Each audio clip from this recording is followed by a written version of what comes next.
Klarifikasi. Apa yang teman-teman tahu tentang kata klarifikasi? Pasti teman-teman sering mendengarkan kata klarifikasi. Apa ya artinya? Klarifikasi itu adalah suatu tindakan di mana kita meminta penjelasan lebih atas suatu informasi atau meminta penjernihan suatu informasi. Maksud dari penjernihan di sini adalah memperoleh penjelasan benar atau tidaknya suatu informasi. Contohnya adalah teman-teman mendengar suatu informasi bahwa untuk menyambut Hari Kemerdekaan, sekolah mengadakan lomba menulis cerita. Namun informasi itu hanya sedikit dan belum tahu tentang kebenarannya. Makanya teman-teman harus mengklarifikasi tentang lomba tersebut kepada pihak yang terpercaya. Jadi klarifikasi ini adalah tindakan untuk meminta penjelasan lebih detail dan juga memastikan apakah informasi itu benar atau salah. Itulah klarifikasi. Dalam mengklarifikasi suatu informasi, maka kita perlu bertanya. Pertanyaan-pertanyaan itu dapat kita susun secara rinci menggunakan kata tanya 5W dan 1H. Apa, di mana, kapan, siapa, mengapa, dan bagaimana. Itulah yang akan kita pelajari untuk materi hari ini tentang mengklarifikasi suatu bacaan yang ada dalam buku dengan aspek apa, di mana, kapan, siapa, mengapa, dan bagaimana. Yuk kita bahas tentang kalimat tanya. Kalimat tanya. Kalimat tanya ini adalah kalimat yang gagasannya berupa pertanyaan, yang tujuannya untuk meminta respon atau tanggapan dari seseorang atas pertanyaan yang diajukan. Dalam kalimat tanya, pasti ada kata tanya. Yuk cari tahu apa itu kata tanya. Kata tanya adalah kata yang dipakai dalam kalimat tanya untuk menanyakan sesuatu, baik itu orang, benda, perbuatan, tindakan, keadaan, situasi, dan lain sebagainya. Kata tanya ada apa saja ya? Yang pertama, apa, siapa, kapan, di mana, kemana, dari mana, mengapa, dan juga bagaimana. Itulah 5W1H. Apa itu untuk menanyakan sesuatu, baik berupa keadaan atau perbuatan yang berkaitan dengan isi atau inti bahasan. Menanyakan tentang isi ya teman-teman atau inti bahasan. Kata tanya siapa? Siapa ini untuk menanyakan pelaku yang terkait, tersangkut atau turut serta dalam suatu peristiwa atau kejadian. Jadi siapa menanyakan pelaku? Kapan? Kapan untuk menanyakan masa atau jangka waktu peristiwa terjadinya suatu keadaan. Kapan ini menanyakan terkait tentang waktu ya teman-teman. Kata tanya yang menanyakan tentang tempat adalah bisa di mana, kemana, atau dari mana. Tempat suatu peristiwa berlangsung, lokasi yang akan dituju, atau tempat yang digunakan atau tengah dikunjungi. Kata tanya mengapa? Fungsinya itu sebagai penanya alasan untuk menanyakan suatu alasan atau sebab suatu peristiwa terjadi. Kata tanya bagaimana? Fungsinya untuk menanyakan cara atau proses sebuah peristiwa berlangsung, serta menanyakan keadaan atau kejelasan suatu hal menggunakan kata bagaimana.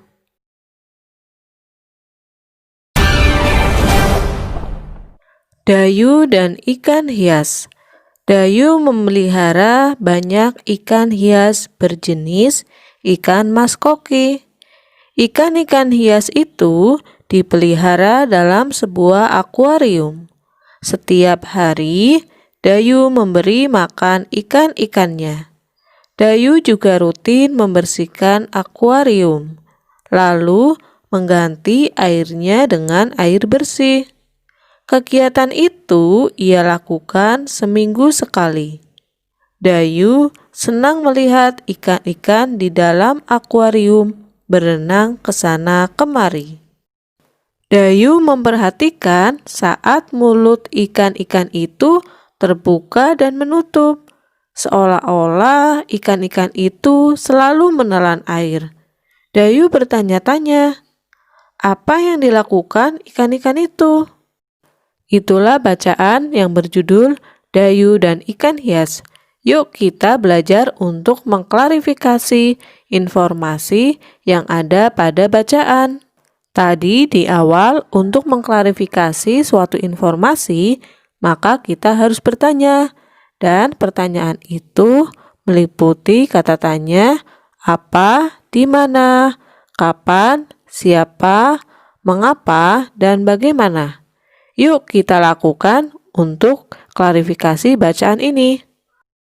Untuk mempermudah, yuk teman-teman kita membuat peta pikiran atau namanya mind mapping.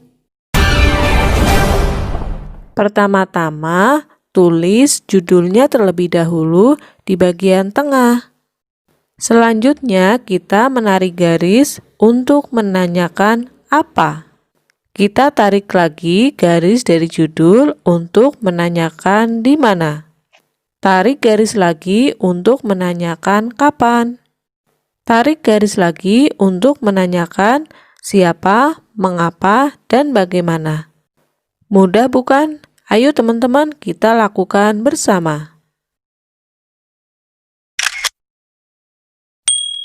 Dari mulai judulnya adalah Dayu dan Ikan Hias. Pertanyaan pertama, apa nama jenis ikan hias yang dipelihara?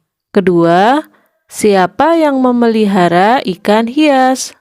Ketiga, di mana ikan hias itu dipelihara?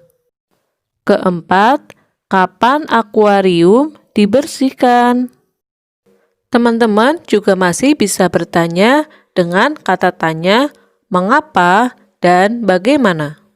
Mudah bukan teman-teman mengklarifikasi suatu bacaan dengan 5W1H menggunakan mind mapping atau peta pikiran. Kita jadi lebih tahu dan lebih mudah dalam mengerjakan.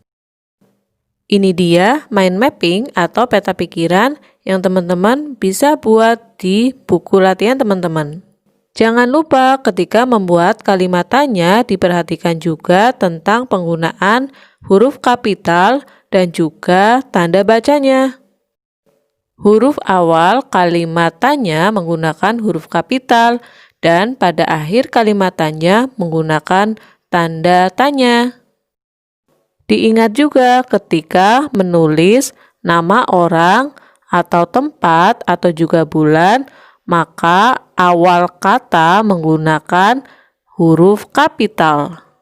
Mari kita gunakan bahasa Indonesia dengan baik dan benar, dan memperhatikan berbagai tanda baca yang digunakan. Anak-anak, setelah kita membaca cerita Dayu dan Ikan Hias, mari kita perhatikan peta pikiran atau mind mapping di bawah ini dan mari kita jawab setiap pertanyaannya ya. Nama jenis ikan hias yang dipiara. Masih ingat tadi ikannya namanya ikan mas koki. Ya, lalu siapa yang memelihara ikan hias? Dayu. Nah, yang ketiga, di mana ikan hias itu dipelihara? Ya, di akuarium. Lalu, kapan ikan hias itu diberi makan? Ya, ikan hias diberi makan setiap hari ya. Lalu kapan akuarium dibersihkan? Seminggu sekali. Yang terakhir, apa yang diperhatikan Dayu saat melihat ikan-ikan hiasnya? Masih ingat nak pada kalimat yang terakhir tadi? Dayu memperhatikan saat mulut ikan-ikan hias itu terbuka dan menutup. Ya, silakan disalin di buku tulisnya ya. Nah, mari kita simak penjelasan dari Ibu mengenai pernapasan pada hewan.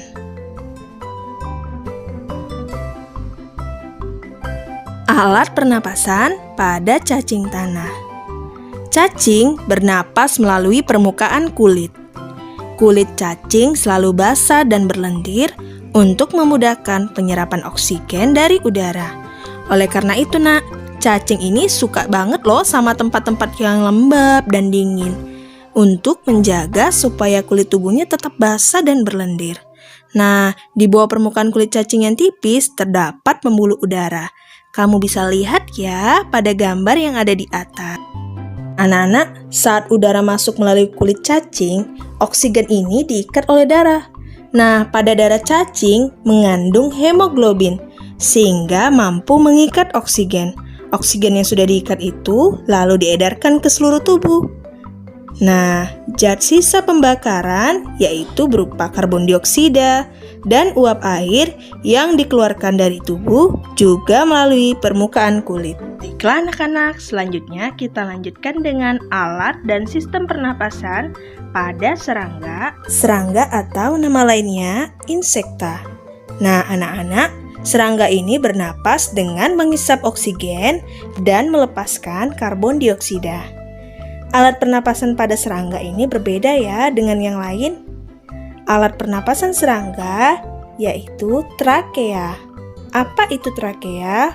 Trakea adalah sistem tabung yang memiliki banyak percabangan di dalam tubuh. Jadi diingat ya, hewan yang berupa serangga itu adalah kepik, kupu-kupu, ulat, dan lain-lain bernapas dengan trakea. Yang berikutnya adalah alat dan sistem pernapasan pada ikan atau Pisces.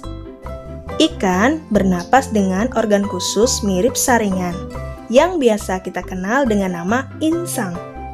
Insang ini, Nak, berbentuk lembaran tipis, warnanya merah muda dan selalu lembab. Insang ini terdapat di belakang rongga mulut pada kedua sisi kepala ikan. Biasanya, insang dilindungi oleh selaput atau rangka yang disebut tutup insang operculum. Selain itu, insang juga berfungsi sebagai alat pengeluaran garam-garam dan sebagai penyaring makanan. Nah, untuk memperoleh cukup oksigen, mulut ikan dan insang bekerja bersama-sama seperti pompa isap air. Pertama-tama tutup insang menutup, secara bersamaan-samaan mulut terbuka dan dinding mulut mengembang. Saat itulah air terisap masuk, kedua rongga mulut menyempit dan mulut menutup. Secara bersamaan, tutup insang terbuka. Akibatnya, air keluar dari mulut dan melewati insang. Saat itulah terjadi perpindahan oksigen dari dalam air terserap dan karbon dioksida dikeluarkan. Kamu bisa lihat pada gambar berikut ya. Lanjutkan dengan alat dan sistem pernapasan pada hewan amfibi. Hewan amfibi adalah hewan yang bisa hidup di darat dan di air. Salah satu contohnya adalah katak. Pada saat masih berupa menjadi kecebong, katak hidup di dalam air dan bernapas menggunakan insang. Lalu setelah ia dewasa, ia bernapas menggunakan paru-paru dan kulitnya. Di dalam paru-paru katak terdapat banyak gelembung udara yang kecil, berselaput, dan penuh dengan kapiler darah. Nah, anak-anak, di dalam gelembung udara ini oksigen diserap dan karbon dioksida dikeluarkan. Selain dengan paru-paru, jadi katak juga bernapas melalui permukaan kulit ya. Lalu kita lanjutkan alat dan sistem pernapasan pada reptil. Hewan apa saja yang termasuk jenis reptil? Yaitu ular, kadal, cicak, buaya, dan biawak. Nah, anak-anak, reptil ini bernapas menggunakan paru-paru ya. Udaranya masuk melalui hidung, lalu ke batang tenggorokan, lalu ke paru-paru. Nah, paru-paru reptil ini terletak di dalam rongga dada dan dilindungi oleh tulang rusuk. Paru-paru ini sangat sederhana ya, karena hanya memiliki beberapa lipatan dinding yang dapat memperbesar permukaan paru-paru. Namun, pada hewan kadal dan buaya, dia memiliki lebih kompleks atau lebih lengkap lagi, yaitu beberapa belahan dan berstruktur seperti spons. Nah, apalagi kalau hewan reptil seperti buaya, lubang hidungnya dapat ditutup selama menyelam. Dengan begitu, air tidak akan masuk ke dalam paru-paru buaya. Sampai di sini paham ya anak-anak? Kita lanjutkan dengan alat dan sistem pernapasan pada burung atau aves. Burung bernapas dengan sepasang paru-paru. Paru-paru burung terletak di dalam rongga dada. Nah, anak-anak, kantong udara burung berfungsi sebagai tempat menyimpan udara. Jadi, saat tidak terbang, burung menghirup udara sebanyak-banyaknya. Udara yang dihirup itu kemudian disimpan dalam kantong udara. Saat terbang, burung tidak menghirup udara, melainkan mengambil dari kantong udara. Kantong udara juga membantu burung saat terbang, membantu mencegah hilangnya panas tubuh yang terlalu besar, dan memperkeras suara. Nah, yang terakhir adalah alat dan sistem pernapasan pada mamalia. Mamalia adalah hewan yang bisa menyusui ya. Mamalia ini terbagi menjadi dua jenis, mamalia darat dan mamalia air. Mamalia darat contohnya kambing, sapi, kerbau, kuda. Lalu mamalia air contohnya paus, duyung, dan lumba-lumba. Nah, mamalia darat ini bernapas dengan hidung, pangkal tenggorok, batang tenggorok, dan paru-paru. Jadi hewan mamalia itu bernafas dengan paru-paru ya. Lalu bagaimana Bu dengan mamalia air ketika dia berenang di dalam air? Nah, pada mamalia air, hidungnya ini dilengkapi dengan katup. Saat mamalia tersebut menyelam, katup akan menutup. Sebaliknya, saat dia muncul ke permukaan air, katupnya akan terbuka, sehingga dia bisa menghirup oksigen serta mengeluarkan karbon dioksida dan uap air. Media pembelajaran sistem pernapasan hewan. Sistem pernapasan hewan yang akan kita pelajari adalah amfibi, ikan, burung, serangga, cacing tanah, dan reptil. Sistem pernapasan amfibi. Hewan amfibi adalah hewan yang dapat hidup di darat dan di air. Salah satu contoh hewan amfibi adalah katak. Alat pernapasan katak berupa insang, paru-paru, dan kulit. Katak merupakan hewan yang mengalami metamorfosis sempurna. Ketika masih berudu, bernapas menggunakan insang. Setelah menjadi katak muda, insang mulai menyusut dan paru-paru mulai berfungsi. Sehingga katak mulai bernafas menggunakan paru-paru dan permukaan kulit. Kulit katak yang selalu basah memudahkan untuk menyerap oksigen dari udara. Sistem pernapasan ikan. Ikan bernapas menggunakan insang. Proses pernapasan ikan terjadi dengan cara membuka dan menutupnya mulut bergantian dengan membuka dan menutupnya insang. Proses pernapasan ikan terdiri dari dua tahapan, yaitu tahap inspirasi dan tahap ekspirasi. Pada tahap inspirasi, mulut ikan membuka dan tutup insang menutup, sehingga air masuk ke dalam rongga mulut. Pada tahap ekspirasi, mulut menutup dan tutup insang terbuka, sehingga air mengalir keluar dan terjadi pertukaran gas. Sistem pernapasan burung. Burung bernapas menggunakan paru-paru dan kantong udara atau pundi-pundi udara.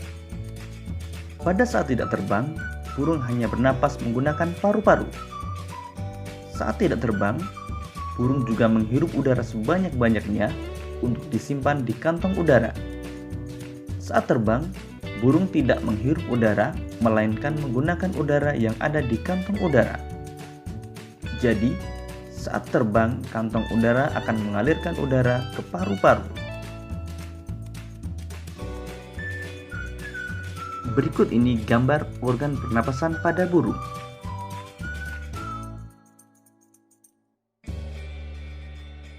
Sistem pernapasan serangga. Serangga bernapas menggunakan trakea. Trakea memiliki struktur bercabang-cabang yang menembus struktur jaringan tubuh yang biasa disebut trakeol. Trakea akan berakhir pada lubang kecil yang disebut spirakel. Spirakel merupakan tempat keluar masuknya udara pada serangga. Sistem pernapasan serangga dibagi menjadi 3 tahap, yaitu tahap inspirasi, tahap pertukaran gas, dan tahap ekspirasi. Pada tahap inspirasi, udara luar masuk melalui spirakel menuju trakeol sampai ke sel-sel tubuh. Tahap pertukaran gas terjadi di dalam trakeol. Oksigen akan berdifusi dari spirakel ke sel-sel tubuh, dan karbon dioksida akan berdifusi dari sel-sel tubuh ke spirakel. Pada tahap ekspirasi, karbon dioksida akan menuju trakea dan keluar melalui spirakel. Berikut ini gambar organ pernapasan pada serangga. Sistem pernapasan cacing tanah. Cacing tanah tidak memiliki organ pernapasan khusus. Cacing tanah bernapas menggunakan permukaan kulit yang banyak mengandung pembuluh darah. Permukaan kulit cacing tipis, basah, dan berlendir untuk memudahkan menyerap oksigen. Oksigen diserap melalui permukaan kulitnya, kemudian diikat oleh darah dan diedarkan ke seluruh tubuh. Karbon dioksida dan uap air juga dikeluarkan melalui permukaan kulit. Berikut ini gambar organ pernapasan pada cacing tanah.